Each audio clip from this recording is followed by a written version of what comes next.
Surface electromyographic biofeedback greatly simplifies the identification and training of surface EMG signals in patients with brachial plexus injuries whose muscle activity in the flail arm is extremely faint.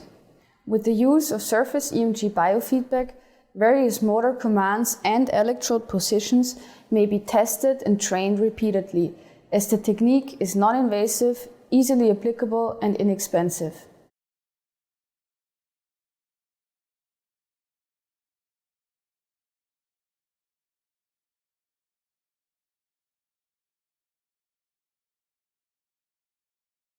To set up a system for surface EMG biofeedback, place the device on a table in a quiet room and position the patient in front of the computer screen.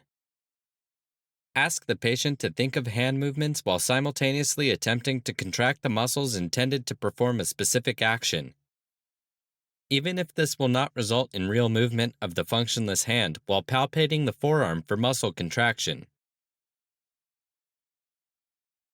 Place a surface EMG electrode on the exact skin position where muscle contraction can be felt, and have the patient repeat the same motor command as just attempted to elicit contraction of the muscle.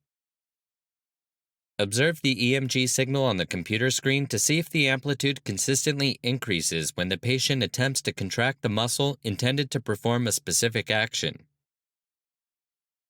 If the amplitude is less than 2 to 3 times the background noise or the signal is inconsistent, try other motor commands with the same electrode position to see if higher amplitudes can be obtained.